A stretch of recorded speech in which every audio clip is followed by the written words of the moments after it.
2016 চনত নিযুক্তি লাভ কৰা শিক্ষকসকলৰ বকেয়া ধনৰ বাবে গোলকগঞ্জৰ উপ কোষাগাৰৰ কাৰ্যালয়ত চহী নকৰে বিষয়াই। মাহৰ পিছত মাহ ঘূৰাই থকাৰ অভিযোগ বিষয়াৰ বিৰুদ্ধে।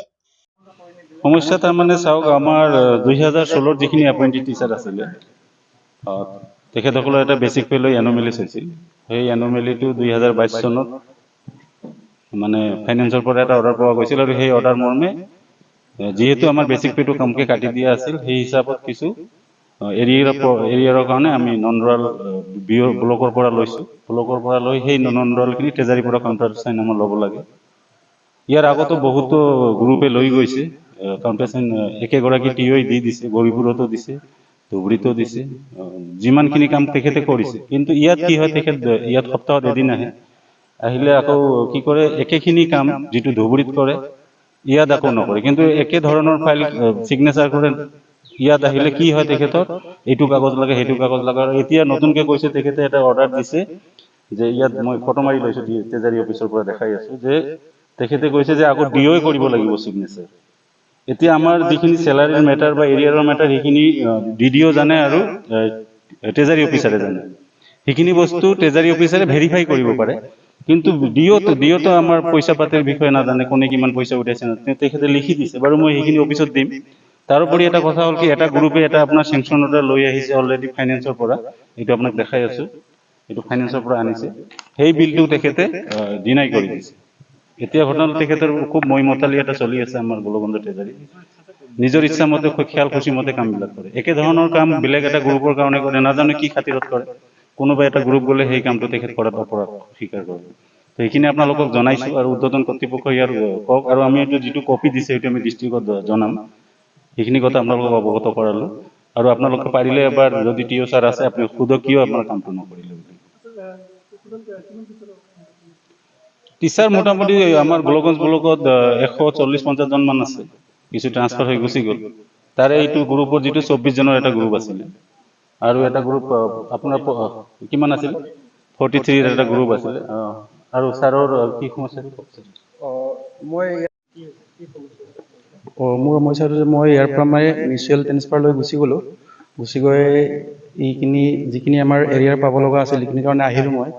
মোৰ তিনিচুকীয়াৰ পৰা আহিছোঁ। মই কালি পৰহি দিনা আহিলোঁ। কালিও মই ট্ৰেজাৰীত আহিছোঁ। টিঅ' ছাৰটো ট্ৰেজাৰী অহা নাই কালিয়ে মই ফাইলখিনি কিতাপ কৰিছোঁ ইয়াতে। তাৰপিছত আজি আহিল 12টাৰ পাছত ছাৰ আহিল। তাৰ পিছত মোৰ ফাইলখিনি মই জমা কৰিলোঁ। ছাৰে হ'ব বুলি ক'লে, চাম বুলি ক'লে। মই ৰৈ আছোঁ কামখিনি হ'ব বুলি। মই ছাৰক ক'লোঁ যে মই তিনিচুকীয়ালৈ যাব লাগে, মোৰ কামখিনি অলপ চাই দিব। ছাৰে হ'ব মই চাই আছোঁ বুলি ক'লে। কোৱাৰ পিছত মানে কাম নহ'ল। লাষ্টত 3টামান বজাৰ আগতে ছাৰ গুচি গ'ল, আৰু মোৰ ফাইলখিনি এনেকৈ থাকি গ'ল, আৰু কৈছে কি নেক্সট সপ্তাহত আহিবা।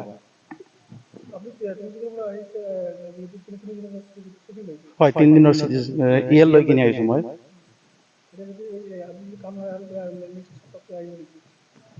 এইটোতো আহিব লাগিব, মোৰতো উপায় নাই। কিন্তু মোৰ পাৱনি বস্তু মই পাবলৈ চেষ্টা কিবা কৰিব লাগিব, এইখিনি মোৰ অধিকাৰ। এইটোতো এতিয়া আপোনালোকে চিন্তা কৰি চাওক, এনেকাতো নচলে। এতিয়া মই সৰু হ'লে চৰকাৰী কৰ্মচাৰী, এতিয়া ছাৰে বুজি পাব লাগে। এতিয়া ছাৰে যদি মোক কামখিনি যদি ৰিলিজ কৰি নিদিয়ে, মোৰ তাৰ এবাৰ পুচিম আৰু এবাৰ মই চিএল ল'ব লাগিব। চিষ্টেম এটাতো এনেকৈ চলিব নোৱাৰে ন। ছাৰে ডাঙৰ মানুহ, ছাৰে যদি এইখিনি বুজি নাপায়, তিনিচুকীয়াৰ পৰা মানুহ আহিছে, কামখিনি যদি কৰি দিব নোৱাৰে, মোৰ কি অৱস্থা হ'ব? এৰিয়াৰ বিলখন জমা দিয়াৰ কাৰণে ইয়াতে আহিছিলোঁ। আমাৰ এখন গ্ৰুপ হৈছে, গ্ৰুপত বিল ছাবমিটো হৈছে, প্ৰচিডিঅ'ৰ হৈছে। আমাৰ টিঅ' ছাৰে নাজানি কিয় বা বিলখন ৰিজেক্ট কৰি দিলে, সেইটো আমি গম নাপাওঁ। আমি গোটেই টিচাৰ স্কুল আৰু পিছতে আহিছোঁ, ইয়াতে থিয় হৈ আছোঁ বহুত টাইমৰ পৰা। টিঅ' ছাৰটো গুচি গ'লে ইয়াতে কিয় বা নাজানো, সেইটোতো নাজানো টিঅ' ছাৰ বা কিয় গুচি গ'লে। আৰু আমাৰ মানে বহুত মানে অসুবিধাৰ সন্মুখীন হ'ব লাগিছে। যোৱা 1 বছৰৰ পৰা আমি ঘূৰি আছোঁ আমাৰ প্ৰাপ্যখিনি পোৱাৰ বাবে। চেংচন হৈছে, কিন্তু এতিয়ালৈকে আৰু দ্বিতীয় ছাৰে বা কিয় ৰিজেক্ট কৰি দিলে সেইটোতো গম পোৱা নাই। আৰু তেনেকুৱাতো বিচাৰি খুলি পোৱাত আৰু সেইটো মানে ছাৰৰ মানসিকতা বা কি আছে সেইটোতো ক'ব নোৱাৰো। গোলকগঞ্জৰ উপ কোষাগাৰৰ কাৰ্যালয়ত শিক্ষকসকল আহিলে বিভিন্ন অজুহাত দি কাৰ্যালয়ৰ পৰা ওলাই যায় বিষয়া শিৱু ভৌমিক। আনহাতে চহী কৰিবলৈ ক'লেও অজুহাত দি ঘূৰাই আছে শিক্ষকসকলক একথাত নিজৰ ইচ্ছামতে চলি থাকে বিষয়াজন এই বিষয়াজনৰ বিৰুদ্ধে শিক্ষা বিভাগে কঠোৰ ব্যৱস্থা গ্ৰহণ কৰিবলৈ দাবী শিক্ষকসকলৰ গোলকগঞ্জৰ পৰা তপন ৰায় ৰিপৰ্ট TTN সত্য সংবাদ